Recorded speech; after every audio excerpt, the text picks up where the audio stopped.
The next two speakers hardly need introduction. Many of you know Reid McLachlan and Becky Mason as canoeists, artists, filmmakers who've paddled their ways through Canada, United States, and Europe. So I thought I would add a few highlights of things that maybe you don't know about them, and Reid and Becky have no idea what I'm going to talk about, so this could be fairly entertaining. Reid and Becky are avid hockey players.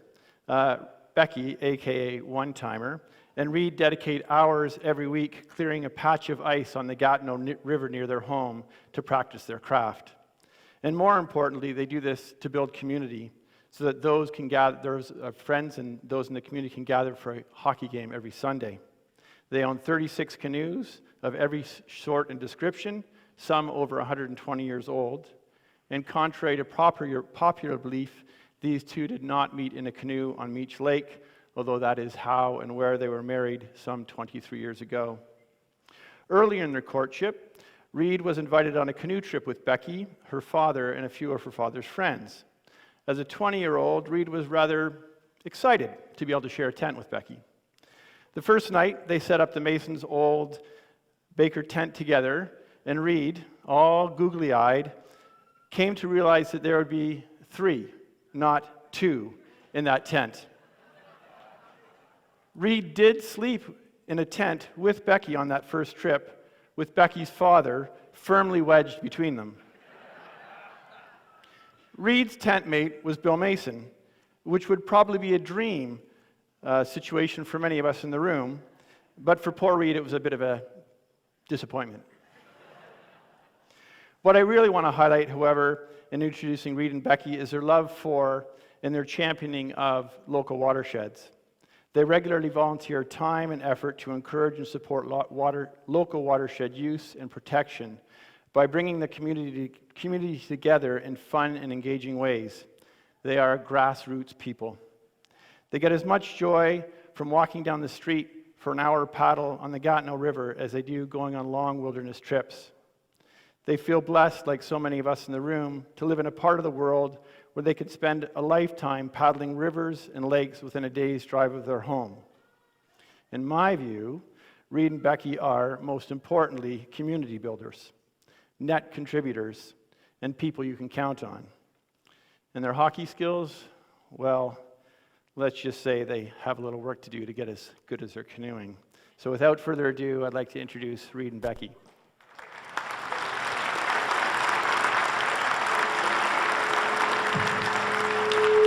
Thank you, Kevin, and thanks, Alex, for all your work keeping the symposium going. It's really great. Yeah. Yes. Woo!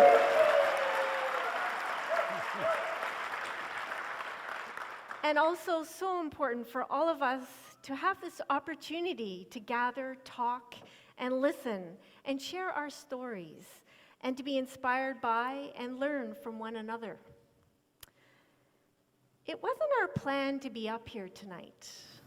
We were supposed to be out there, sitting with you, eagerly anticipating what an amazing Alex Hall was going to say. I'm sorry to say, but as you probably know, Alex is ill, and sadly couldn't make it here tonight. So we have been asked to fill in for him. It's an impossible task to fill his shoes, of course, but we are going to give it our best. But before we do, I hope that you will join me in sending Alex our good wishes and our strength and our love and prayers. And we so hope that at this time next year, we will see him right up here on this stage where he so deserves to be.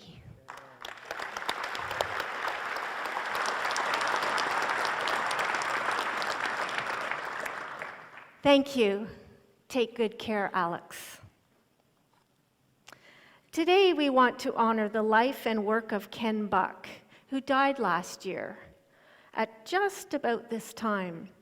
As many of you know, Ken was cameraman for Dad's canoeing films, but more than that, he and his Sioux wife were also dear family friends who were constantly in and around and part of our family my entire life.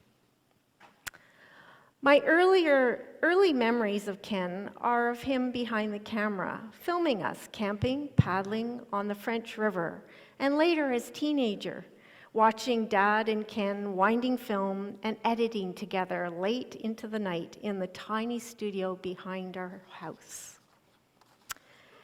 And then, as life sometimes does, things came full circle. It was me paddling the canoe, and Ken as my director of photography, helping me bring my ideas to fruition in my second instructional canoeing video I made a few years ago. But Ken wasn't just the guy behind the camera. Ken and Sue were our closest friends and most ardent supporters in so many ways. It was just last summer that the ever-optimistic Ken agreed to give the talk in Peterborough about his memories of working with my dad on his canoeing films. Ken was such a great ambassador for Dad's work and so supportive of all our family projects, and he never turned down an opportunity to talk about Dad's legacy. Ken and I were to share the stage on that day, but sadly he passed away before the event happened. So the organizer asked Reid and I if I and Reid could put something together on the same theme. Of course, we were honored to do so. And as we went through the old footage and stills and stories, I was engulfed in so many memories and emotions, and I realized that I might be too close to the material, and that maybe Reid would be the best person to take over from Ken and carry his message forward. So I'm really pleased and proud and honored to have Ken give this talk we call Viewfinder, honoring the life and times of Ken Buck. So here's Reid. Thanks, buddy.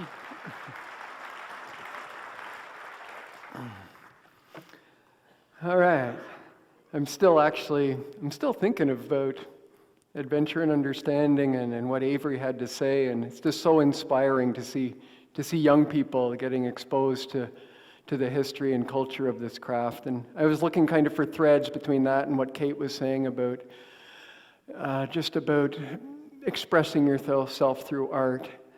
And maybe how that could also tie in with what I'm going to tell you about Ken Buck and his work with Bill Mason.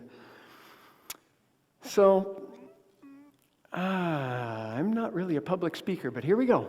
Bear with me. I think the best way to start is probably just to show you this.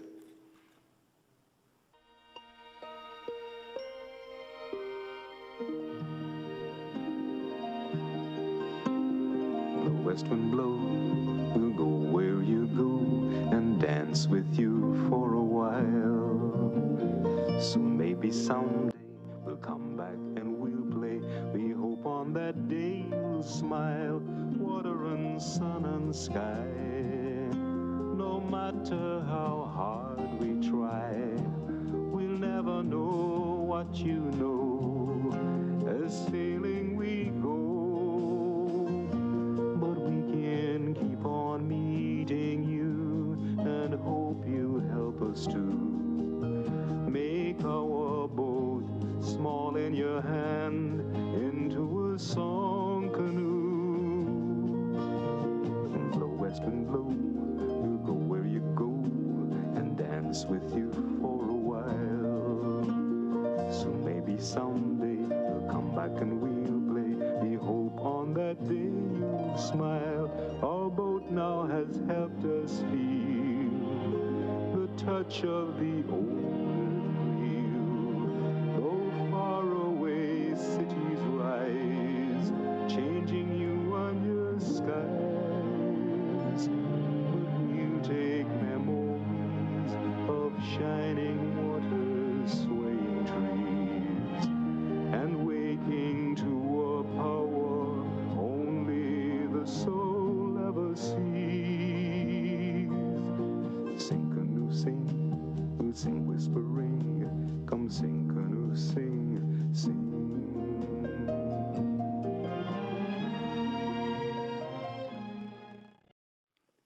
All right, did you catch that?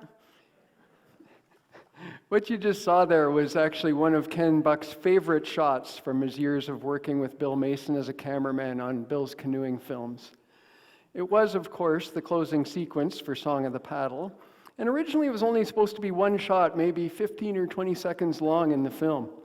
They were shooting on Georgian Bay, and they'd lash the canoes together like that, and they put that little parachute up as a sail, and they spent the whole day paddling back and forth in the sun, and set up various angles for different shots, all just for one short clip. But then as the sun set, they got that crazy shot of them going by silhouetted in the glowing sun. But you know, Ken actually liked that very last part with that little sliver of the moon the best. And waking to a power only the soul ever sees. Sing, canoe, sing, we'll sing whispering. Come sing, canoe, sing, sing.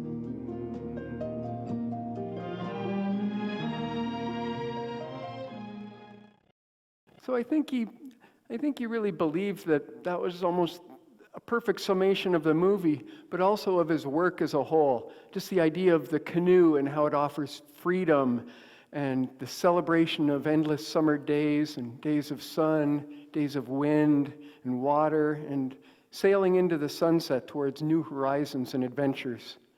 For Ken, it also represented the magic of film. He even admitted that when he and Bill planned this shot, they didn't think it would actually work. You know, there wasn't enough light, the exposure was really an educated guess, and pulling back from that moon and panning with the cameraman, all while adjusting focus, it's almost impossible, and he's doing it in the dark. But I think it was just the years of experience and working together that culminated perfectly, and they got that quintessential final shot. And even Bill Mason didn't have to say, one more shot for that one. But that film actually ended up earning Ken a Genie Award, that's like a Canadian Oscar, for Best Cinematography. And that shot certainly makes me believe in the magic of film as well. So I think most of you probably know a bit about Bill Mason, but who was this Ken Buck fella? Well, turns out he was a pretty normal kind of kid from Toronto who became a school teacher, and with his wife Susan ended up living at Meech Lake, not far from Bill and Joyce's house. And it wasn't long before the outdoorsy Buck was sort of sucked into the Mason family vortex, wanting to help and be a part of the creative force that was Bill Mason, and it was truly a force.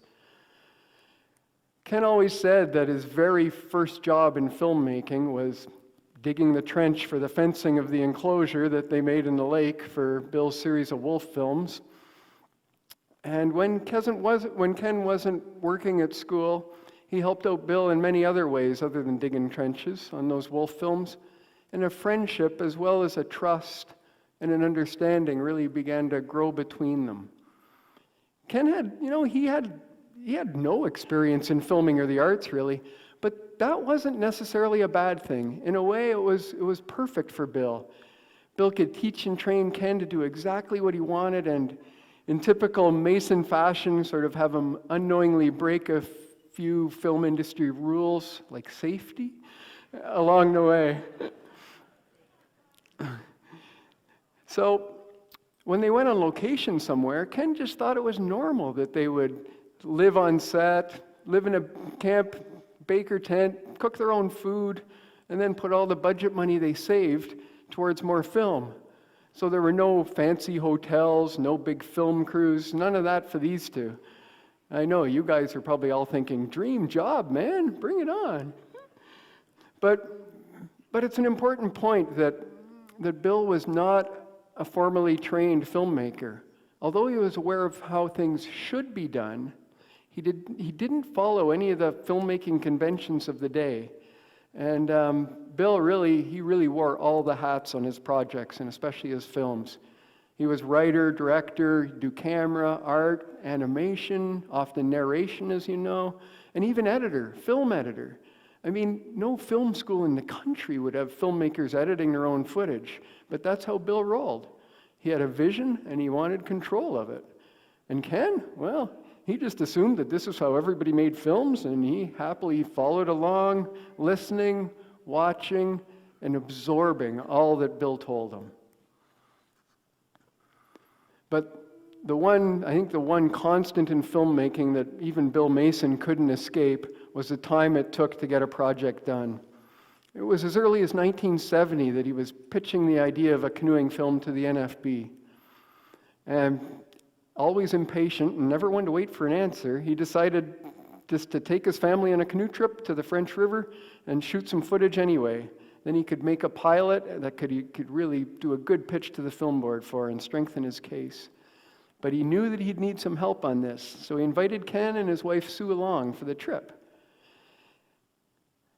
Strangely enough, Ken had just bought a chestnut pal and a Baker tent, don't know where he got that idea from, in anticipation of this adventure, and the six of them packed up and headed off to Georgian Bay for a few weeks. And apart from getting windbound and running out of food on the Bustard Islands, that's another story, the trip was perfect, if unusual, family vacation. Joyce and Sue looked after the kids while Bill showed Ken all the ropes and explained the finer points of filmmaking. And the footage from the shoot was great. Ken was excited and was enthralled with the whole experience. And I think at that point, he had unwittingly, but definitely fallen in love with the art and the magic of filmmaking. But it took a few years, until Bill's project that was now, as usual, a bigger project and a series of instructional films called Path of the Paddle got the green light. It required a full-time cameraman, as Bill obviously was going to be the main paddler in the films. Bill's old partner, Blake James, had moved on to other projects, and he needed someone he could trust and who really understood his working methods and vision. The reality was that no NFB cameraman would ever want to spend the summer miles from the nearest town, living in a Baker tent, eating bannock and dried food in the bugs. Not in a million years. But Ken, he was a good possibility. But he and Sue now had 2 small kids and he had a steady job teaching English. Could he get leave from his job for 2 years? Would the NFB accept a neophyte onto their staff? He applied to his school for leave, but he didn't hear back for months and months. And Bill sent requests to the film board in typical glacial speed. Crickets, nothing but crickets. Crunch time was coming. Finally, using his 2 Academy Award nominations as leverage, Bill convinced the NFB to take Ken on. But with no word from the school board yet, Ken just decided to take a huge leap.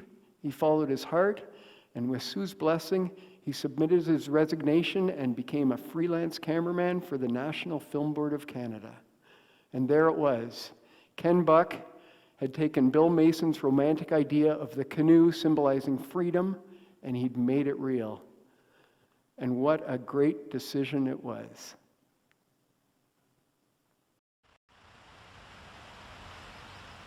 If I could zero in on the most important thing that Bill taught me and showed me, it was that he taught me how to see. He is never satisfied with doing anything halfway. We shot one set of rapids 23 times in order to do it right. And each time he would explain exactly why we were doing this and how it was going to be different from everything else.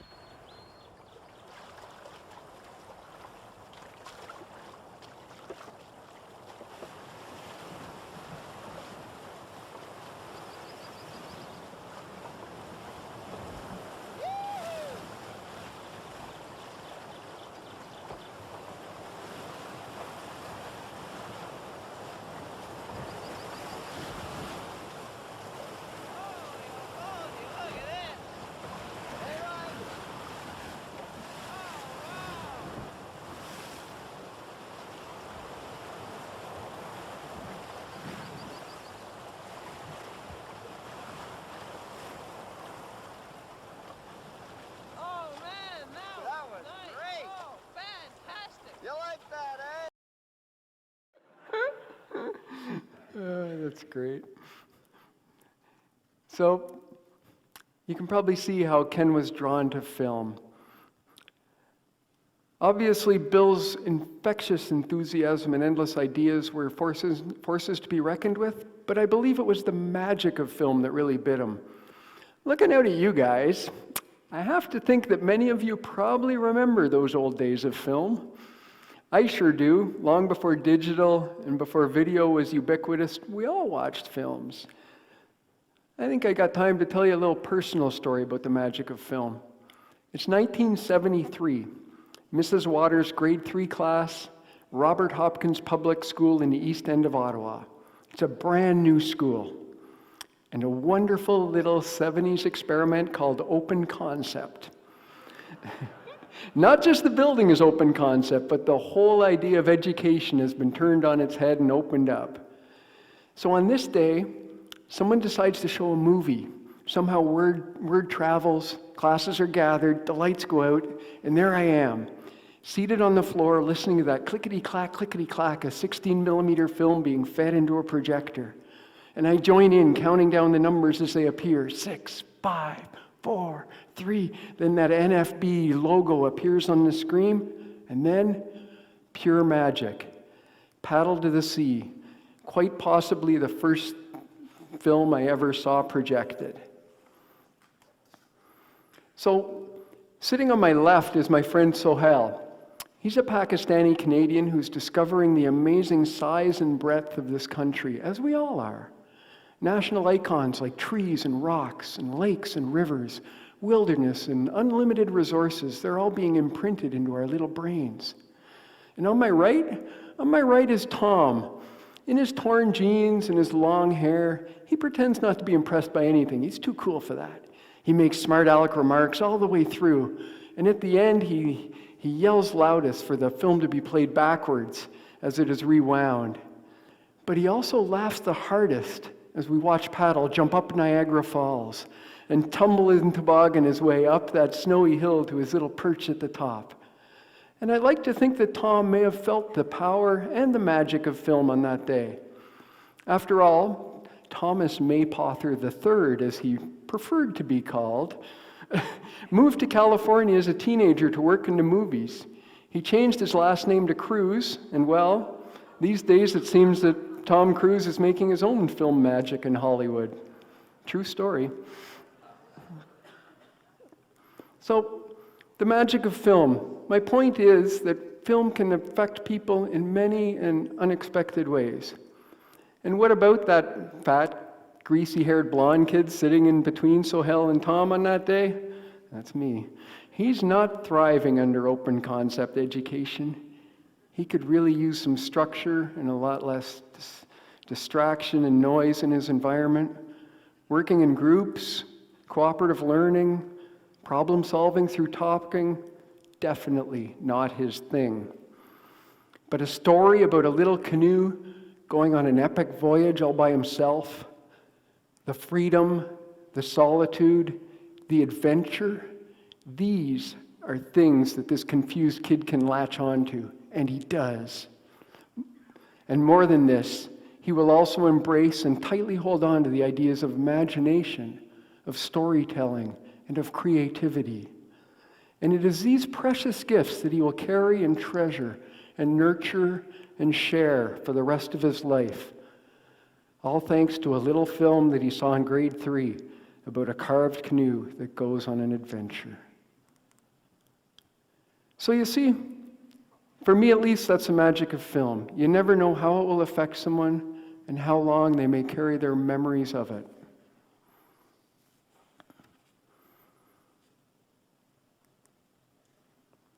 Oops, I'm getting ahead of myself.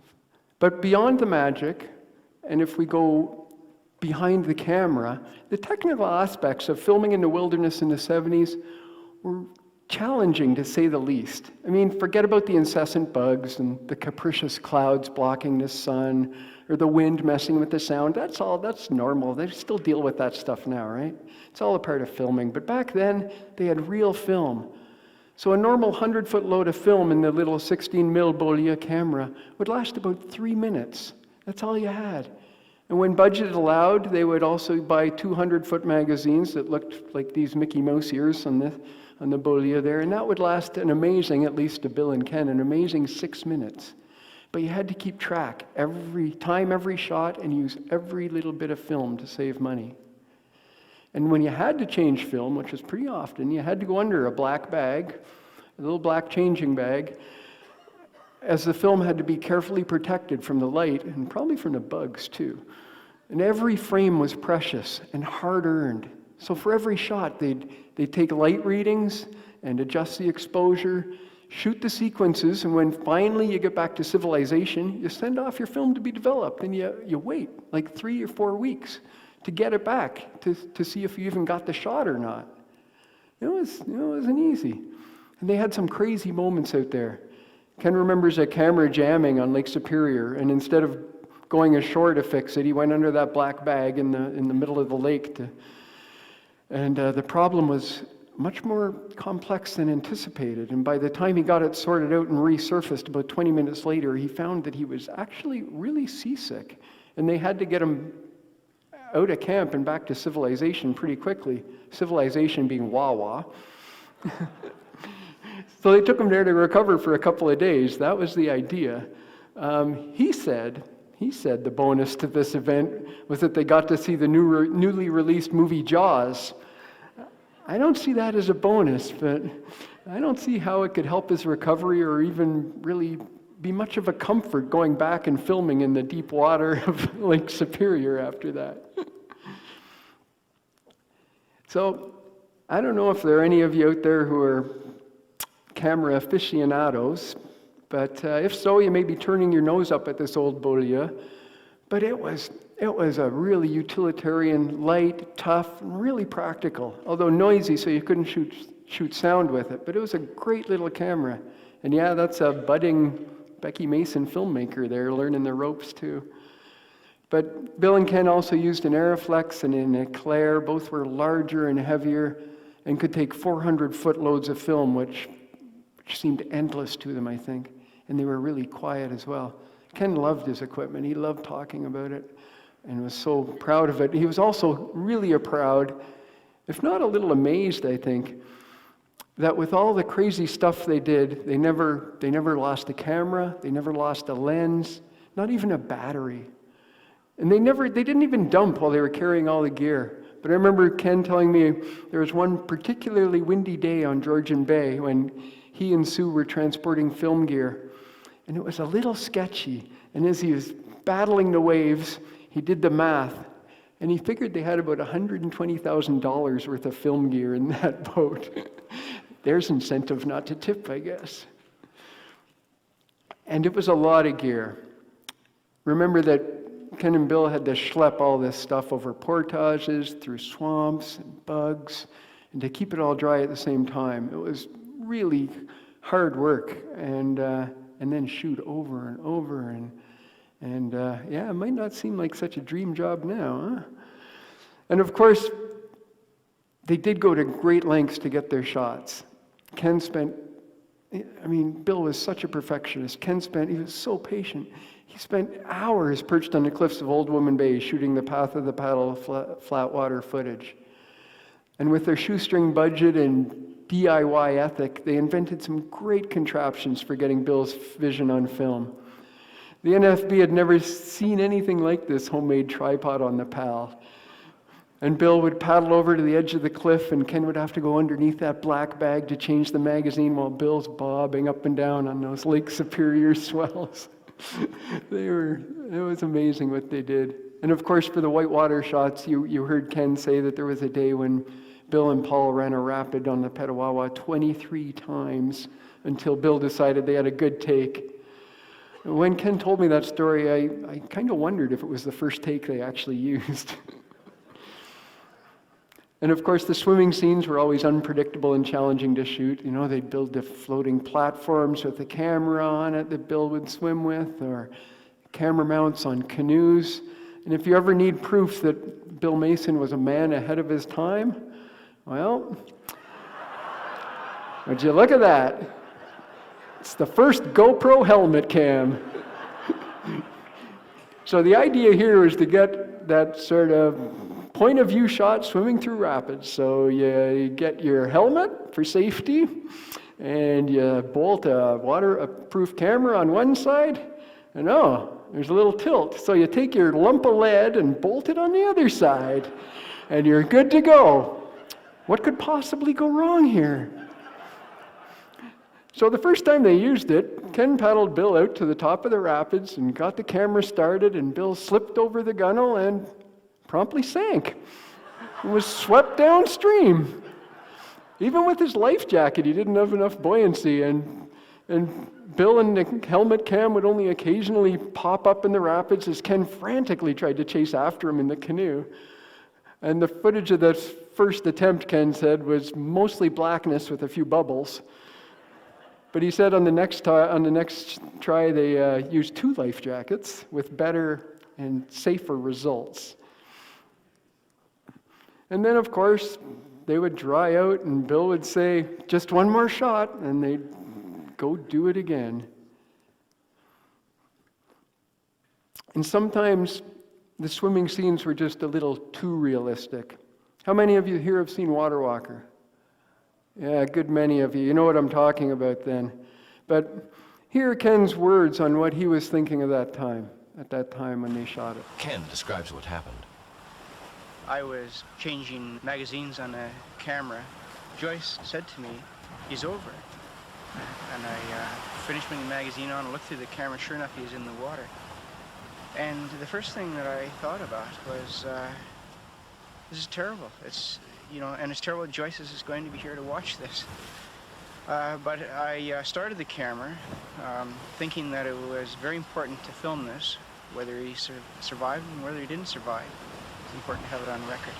So I set up the camera and locked it and left it running, and then ran down to the shoreline just out of frame to try to help him if I could. The waves, by luck, washed Bill towards just this tiny little bay. If he went 20 meters one way, 20 meters the other way, he would have been up against a rock face.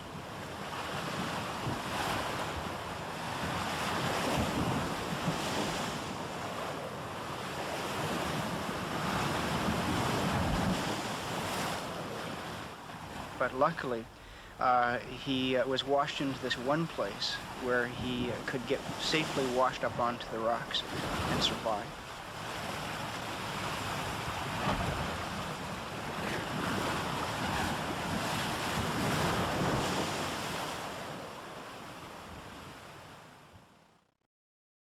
Yeesh, that still gives me shivers. I was fortunate enough to paddle with Ken on some of their locations where they shot. I took this picture of Ken when we were windbound after descending the Dog River to Lake Superior. I love this shot as it shows Ken in his element and captures the mood of the lake so perfectly on that day.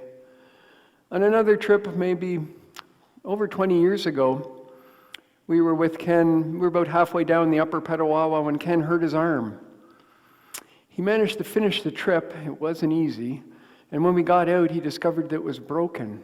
And subsequently, he was told that he was diagnosed with the multiple myeloma that he would battle until last February.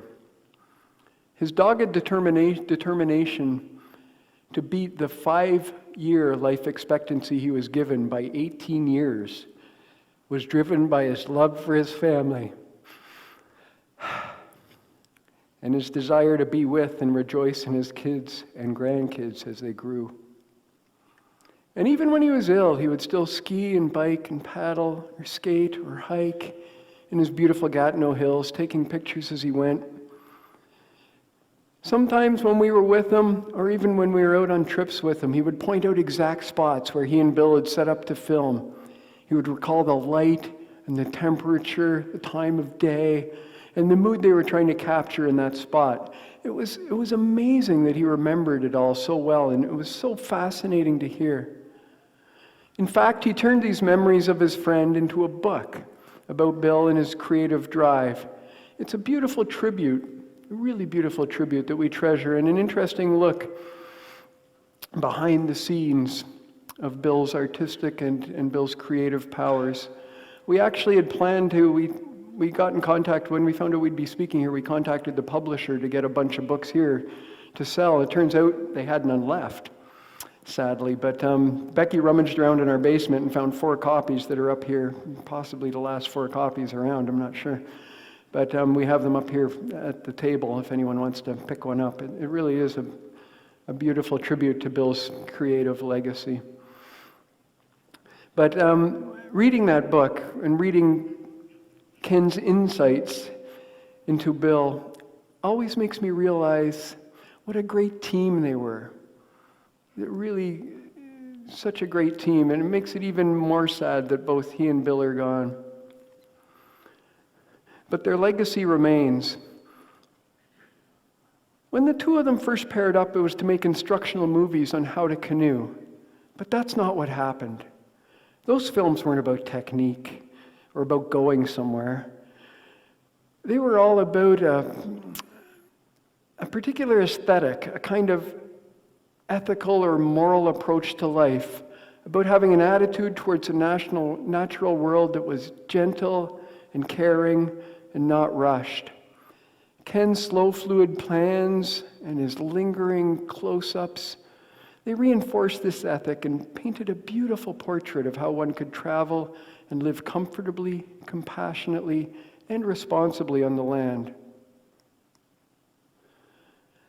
And when he died, just about this time last year, I thought to myself, well, Ken, one thing is for sure. Whatever journey you are going on now, you can be sure that Bill Mason is eagerly awaiting you. And he's got scripts and storyboards and a shot list a mile long for you to start working on him with. Travel gently, my friend. Sorry.